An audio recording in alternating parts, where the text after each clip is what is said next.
कि ईरान की जानिब से उस पूरे खित्ते के अंदर जिधर जिधर शिप है उसको टारगेट किया जा रहा है। तो बुनियादी तौर पे स्ट्रेट ऑफ हॉर्मुज को उन्होंने मुकम्मल तौर पे चोक कर दिया है, वहां से अब कोई ट्रैफिक नहीं गुजर सकती। जो मगरिब है वो काफी ज्यादा अप्रीहेंसिव है, वो जिस तरीके से देख रहे हैं वो ये कह रहे हैं कि यार ये हर चीज की एक हद होती है। हुकूमत ने इतना ज्यादा नॉर्मलाइज कर दिया है कि अब वो जो लिस्ट बनती थी उसको भी कोई शेयर करना मुनासिब नहीं समझता। क्या ये जोक है?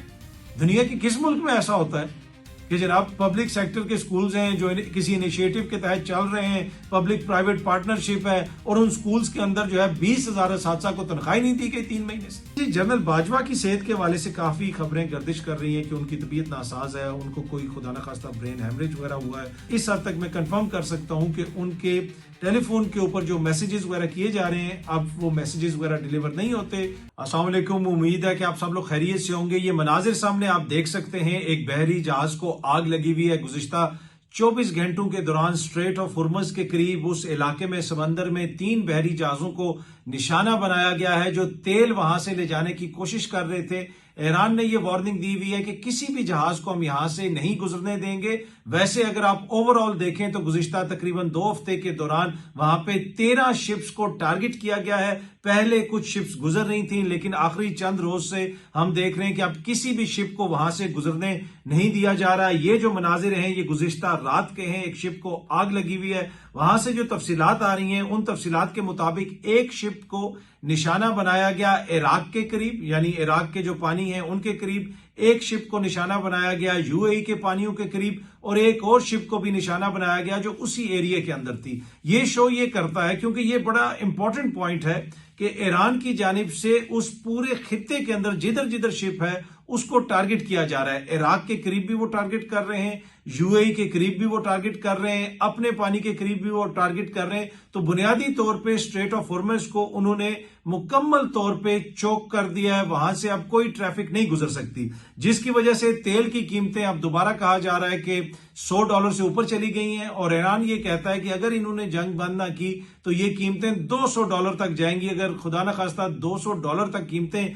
चली गई तो बड़े पैमाने पे नुकसान होगा दुनिया भर में, दुनिया की इकोनॉमी बैठ जाएगी। अच्छा, अब अमेरिका कहता है कि हम वहां से कुछ शिप्स को गुजार रहे हैं, इस किस्म के उन्होंने दावे किए, लेकिन अब हकीकत यह है कि अमेरिका भी ये मान रहा है कि उस इलाके से तेल की जो आमदोरफ्त है वो मुतासिर हुई है, उसका कोई रास्ता निकालना पड़ेगा, किसी और तरीके से तेल को वहां से बाहर लाना पड़ेगा, या तो सऊदी अरब का दूसरा पोर्ट आप यूज करें। लेकिन अगर आप सऊदी अरब का दूसरा पोर्ट यूज करें तो फिर आपको इराक से, कुवैत से बहुत लंबा एक सफर करना पड़ेगा, जो ट्रकों के ऊपर तेल ले जाना पड़ेगा। तो इकोनॉमिकली वो वाइबल नहीं है और इतनी जल्दी इतना बड़ा ऑपरेशन ऑर्गेनाइज भी नहीं हो सकता।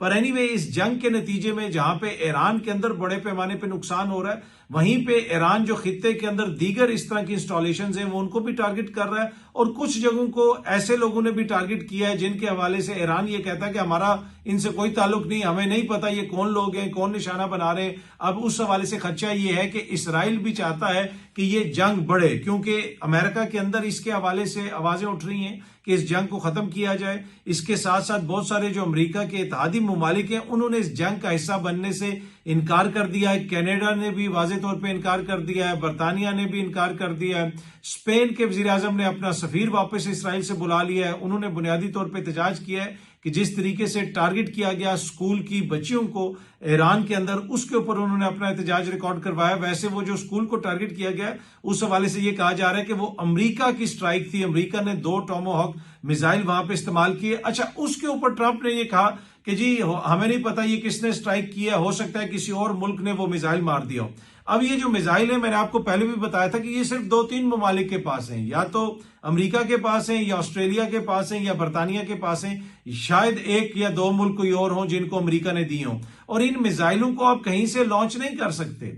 इन मिसाइलों को सिर्फ आप बहरी जहाजों से या फिर जो अबदोजें हैं उनसे लॉन्च कर सकते हैं, यानी जो अबदोज है वो इसको लॉन्च करेगी या कोई बहरी जहाज इसको लॉन्च करेगा, और इसके लिए स्पेशल सॉफ्टवेयर की जरूरत होती है। बहुत सारा टेक्निकल इसके लिए मामलात होते हैं। ये ऐसे नहीं है कि मिसाइल उठाया और लोड किया और चला दिया। तो ट्रंप की जानिब से जब ये दावा किया गया तो उसके ऊपर अमेरिका के अंदर भी बहुत सारे लोगों ने कहा कि ये इसने क्या बात कर दी है, इससे तो ऐसे लगेगा कि कोई भी टोमाहॉक मिसाइल चला सकता है। तो काफी ज्यादा सुबकी का सामना उनको करना पड़ा वहां पे, लेकिन अब वो मसलसल अपने बयानात बदल रहे हैं। और लेटेस्ट जो उनका बयान ये है कि उनकी फीलिंग थी कि ईरान हमारे ऊपर अटैक कर देगा, लिहाजा प्रीएम्प्ट करके हमने पहले उनके ऊपर अटैक कर दिया। अच्छा जी, अक़वाम मुत्तहिदा में करारदाद पास की गई है, ये सामने आप देख सकते हैं, मीडिया भी इसको रिपोर्ट कर रहा है। अक़वाम मुत्तहिदा की सलामती कौंसिल में ईरान के खलीजी ममालिक पर हमलों के खिलाफ करारदाद मंजूर। पाकिस्तान ने भी इसके हक में वोट दिया है और भी बहुत सारे ममालिक ने इसके हक में वोट दिया है, जबकि चीन और रूस ने वोटिंग के दौरान इसमें वोट नहीं डाला, वो गैर हाजिर रहे। अब बड़ा क्वेश्चन ये है कि यहाँ पे ईरान की मजम्मत की जा रही है कि भाई आप क्यों खलीजी ममालिक पे अटैक्स कर रहे हैं। ठीक है, आप मजम्मत कर सकते हैं, लेकिन क्या कोई ऐसी करारदाद मंजूर हुई जिसमें अमेरिका की मजम्मत की गई हो, जिसमें इसराइल की मजम्मत की गई हो? वो तो करारदाद अक़वाम मुत्तहिदा कोई मंजूर नहीं करती। तो ईरान की मजम्मत थी, करारदाद मंजूर हो गई, पाकिस्तान ने भी उसके हक में वोट दे दिया, लेकिन अमेरिका और इसराइल के खिलाफ कोई भी करारदाद अभी तक मंजूर नहीं हो सकी। और अक़वाम मुत्तहिदा का जो किरदार है वो आपके सामने है। इसी वजह से अक़वाम मुत्तहिदा के ऊपर भी काफी ज्यादा तनकीद होती है। लेकिन अब तो हालत ये हो गई है कि ये बहस ही नहीं कोई कर रहा कि कैसे ये गैर कानूनी जंग शुरू की गई, कैसे अमेरिका ने जाके वहां पे हमला कर दिया, इसराइल ने हमला कर दिया, किस आलमी कानून के तहत इनको ये राइट हासिल है कि ये किसी भी मुल्क पे जाके इस तरह हमला कर दें। लेकिन आप देखें वहां पे करारदाद मंजूर हुई है ईरान के खिलाफ। देखिए, ईरान के वाले से बहुत सारे तहफुजात हो सकते हैं, लेकिन इस मौके के ऊपर ये जो अभी जंग शुरू हुई है इसमें किसका किरदार है? इसमें इसराइल का किरदार है और अमेरिका का किरदार है। आज जो ये सिचुएशन है जहां पे तेल की आमदोरफ्त रुकी हुई है, पूरे खित्ते के अंदर तबाही है, हर मुल्क के अंदर इस वक्त खौफ है, वहां पे लोग निकलने की कोशिश कर रहे हैं। दुबई के अंदर लाइनें लगी हुई हैं, कल भी मैंने आपके साथ वीडियो शेयर की थी कि बड़े तादाद में लोग वहां से निकलने की कोशिश कर रहे हैं। और ये वही दुबई है जिसके हवाले से मैं कल ही क्लिप देख रहा था, जावेद चौधरी साहब ने भी दुबई के वो एयरपोर्ट का क्लिप शेयर किया हुआ था, जिसमें वो बता रहे थे कि देखें कैसे लोग वहां से निकलने की कोशिश कर रहे हैं। लेकिन ये वो दुबई है, ये वो यूएई है कि जिसका वीजा किसी को नहीं मिल रहा था और पाकिस्तानियों के वीजे तो बंद हुए हुए थे। बल्कि जावेद चौधरी साहब ने अपने व्लॉग में बताया कि उन्होंने खुद भी वीजा अप्लाई किया गुज़िश्ता 3 माह के दौरान, उनका वीजे के अंदर रुकावट थी। कोई उन्होंने बताया कि कोई जर्नैल, साबिक जर्नैल थे, उन्होंने अप्लाई किया, उनको वीजा नहीं मिला। बड़े बड़े दीगर जो लोग हैं उनको वीजे नहीं मिल रहे।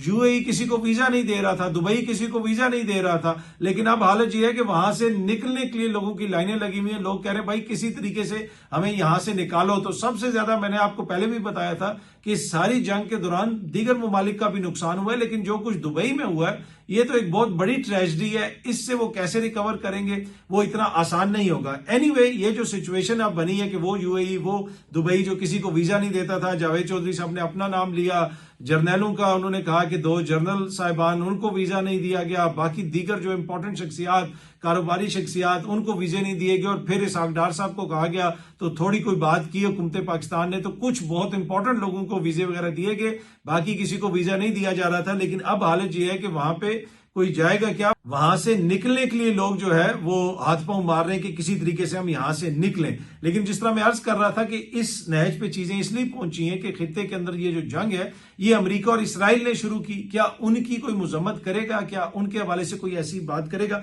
अच्छा, अभी भी अमेरिका और इसराइल की जानिब से मुसलसल हमले जारी हैं। ईरान के अंदर बड़ी तादाद में जानी नुकसान हो रहा है, लबनान के अंदर नुकसान हो रहा है, लबनान के अंदर भी इसराइल की जानिब से कार्रवाइयां की जा रही हैं। और इस दफा जो मगरिब है वो काफी ज्यादा अप्रीहेंसिव है। वो जिस तरीके से देख रहे हैं वो ये कह रहे हैं कि यार ये हर चीज की एक हद होती है, अब अमेरिका और इसराइल बहुत ज्यादा आगे चलेगी और इसी वजह से वो बराह रास्त इसका हिस्सा नहीं बनना चाहते। अब कब तक ये जंग खत्म होगी? इतनी जल्दी तो मुझे उस तरह खत्म होती हुई नजर नहीं आ रही। गुज़िश्ता रात भी ईरान ने और हिजबुल्लाह ने इसराइल के ऊपर मिसाइल फेंके, बहुत सारे मिसाइल अभी भी फेंके जा रहे हैं। खित्ते के अंदर ईरान मुख्तलिफ टारगेट्स को हिट कर रहा है। बहरेन के अंदर ये सामने आप देख सकते हैं जो आग लगी हुई है, बहरेन जहां पे अमेरिका की 5th फ्लीट है उसको भी टारगेट किया जा रहा है। और सबसे ज्यादा जो क्रिटिसिज्म हो रहा है, कल मैं देख रहा था CNN के ऊपर भी ये बात हो रही थी कि अरब ममालिक, ये जो खलीजी रियासतें, वो ये कह रहे हैं कि भाई हम तो समझते थे कि अमेरिका सिक्योरिटी प्रोवाइडर है, इनके अड्डे यहां पे होंगे तो हम महफूज होंगे।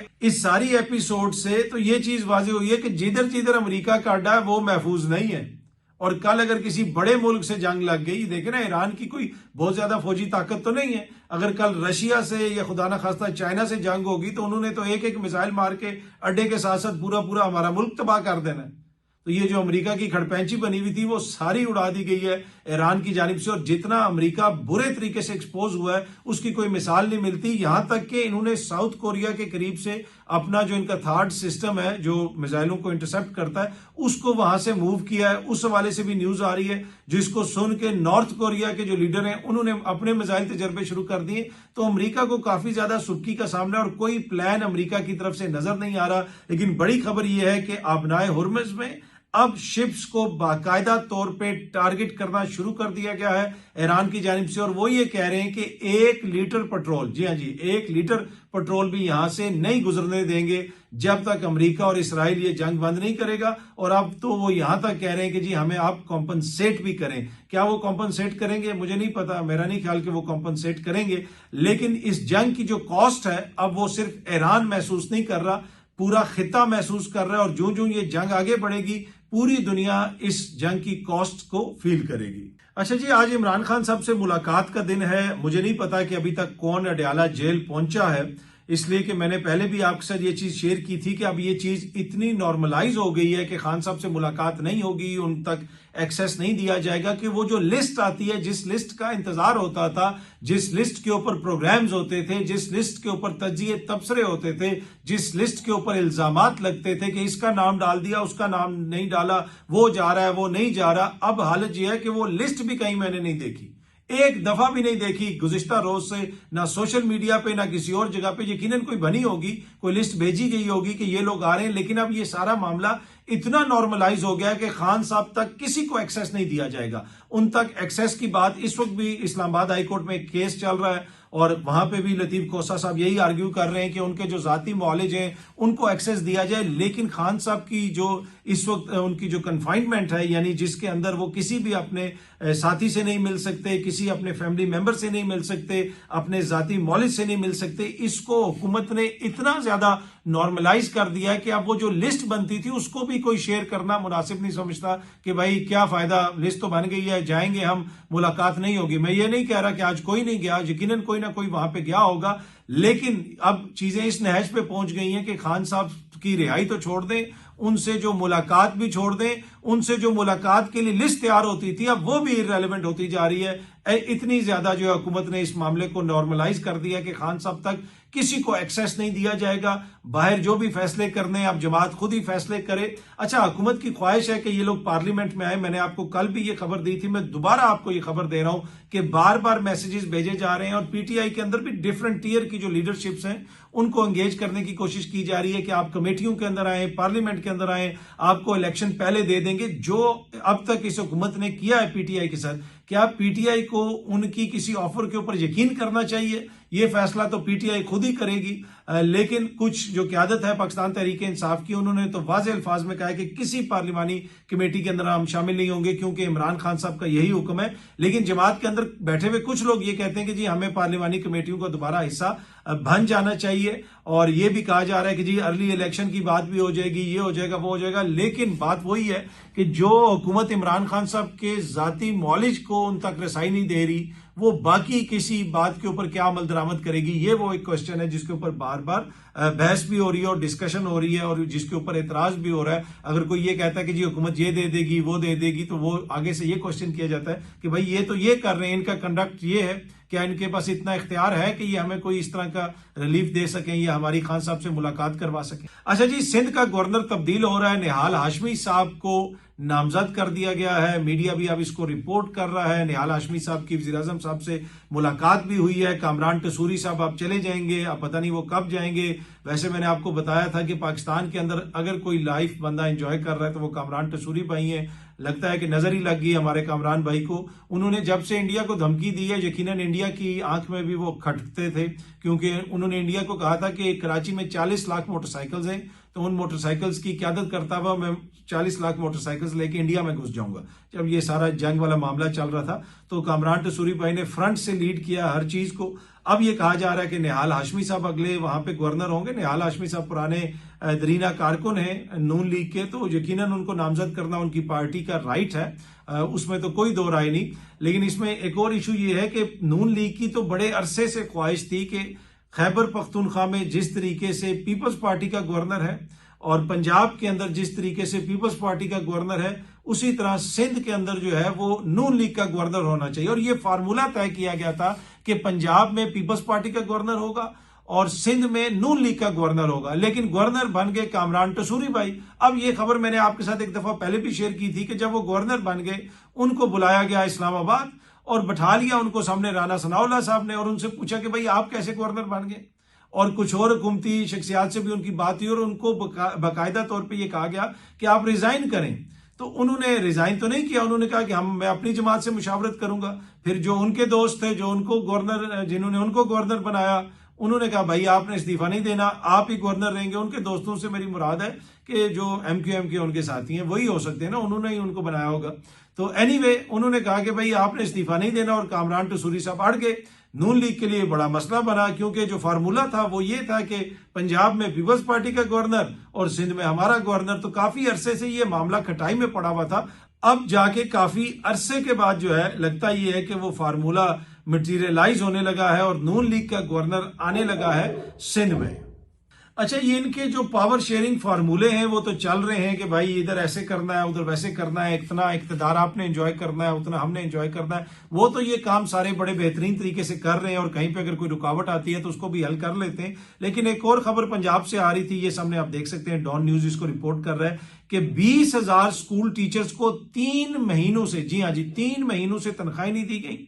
अच्छा, इस खबर की अगर आप तफसील देखें तो 20,000 टीचर्स जो हैं working in 4,300 schools operating under the Punjab education initiatives management authority did not gate salaries for the past 3 months leading to severe financial difficulties for them। मतलब बड़ी स्वेयर किस्म की उनकी फाइनेंशियल डिफिकल्टीज का उनको सामना है, माली मुश्किलात का सामना है। ये 4,000 से ज्यादा वो स्कूल हैं जो हुकूमत पंजाब ने एक तरह से दीगर लोगों को दे दिए कि भाई दीगर इदारों को दे दिए, प्राइवेटाइज कर दिया एक तरह से। लेकिन वो उनके साथ मिलकर काम करते हैं और उनको एक फंड दिया जाता है या एक बजट दिया जाता है कि ये स्कूल आप चलाएं। लेकिन वो किस तरीके से स्कूल चलाए जा रहे हैं उसका अंदाजा आप खुद लगा सकते हैं कि 20,000 स्कूल टीचर्स को 3 माह से तनख्वाह नहीं मिली। ये डॉन न्यूज रिपोर्ट कर रहा है। हुकूमत पंजाब के जो ये मामलात को देख रहे हैं, ये जो अथॉरिटी है पीमा भी जिसे कहा जाता है कि Punjab education initiatives management authority, उसके जो सरबराह हैं उन्होंने डॉन न्यूज को ये कहा है कि ये जो तनख्वाहें देनी होती हैं ये उन लोगों ने देनी है जिनके हवाले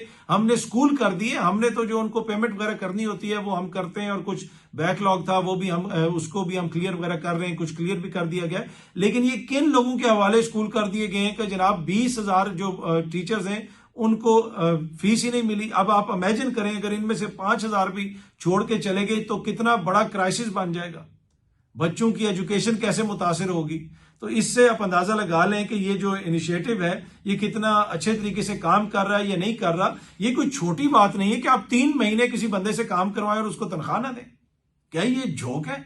दुनिया के किस मुल्क में ऐसा होता है कि जनाब पब्लिक सेक्टर के स्कूल्स हैं जो किसी इनिशिएटिव के तहत चल रहे हैं, पब्लिक प्राइवेट पार्टनरशिप है और उन स्कूल्स के अंदर जो है 20,000 असातिज़ा को तनख्वाह नहीं दी गई 3 महीने से। आप इससे खुद अंदाजा लगा लें कि कितनी इंपॉर्टेंस हम देते हैं एजुकेशन को। बाकी जो हुक्मरानों की अपनी चीजें हैं वो सारी पूरी हो रही हैं। मोजेस जज साहिबान के लिए गाड़ियां आ रही हैं। काली जायद गशकोरी साहब ने खबर दी कि इंपोर्टेड जर्मन गाड़ियां मंगवाई जा रही हैं।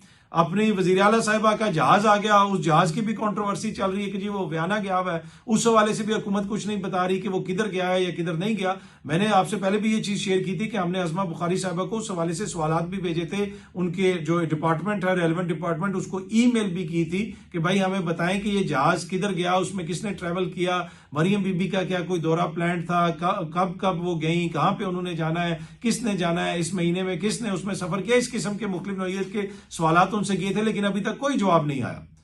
और पर जहाज खरीद लिया गया है 11 अरब या 12 अरब रुपए से, उसकी भी कोई ना रसीद दिखाई गई ना कोई तफसीलात शेयर की गई हैं। लेकिन हालत यह है कि 20,000 जो टीचर्स हैं पंजाब के अंदर उनको तनख्वाहें नहीं मिली 3 महीनों से। अच्छा जी, जनरल बाजवा की सेहत के हवाले से काफी खबरें गर्दिश कर रही हैं कि उनकी तबीयत नासाज है, उनको कोई खुदा न खास्ता ब्रेन हेमरेज वगैरह हुआ है मुबैना तौर पे, और वो अभी भी अस्पताल में। अब एग्जैक्टली उनको क्या हुआ है ये तो मुझे नहीं पता, लेकिन यकीनन जनरल बाजवा की तबीयत जो है वो ठीक नहीं है, क्योंकि जिन लोगों से वो कांटेक्ट में रहते थे उन लोगों के साथ वो कांटेक्ट में नहीं है। जिस वक्त पहले दिन खबर आई कि उनका कोई हादसा हुआ है, यानी कहीं पे वो गिर गए हैं और उनको अस्पताल वगैरह शिफ्ट किया गया, उस वक्त जिन लोगों ने उनको मैसेज किए, जिन लोगों ने उनको कॉल्स की, वो मैसेज भी थ्रू हो गए, कॉल भी थ्रू हो गई, पर वो आगे से आंसर नहीं हुआ। यानी आप जब मैसेज करते हैं व्हाट्सएप वगैरह पे वो डिलीवर हो जाता है, पर आगे से कोई रिस्पांस करे या ना करे वो एक अलग बात है, कोई रिस्पॉन्ड करे या ना करे।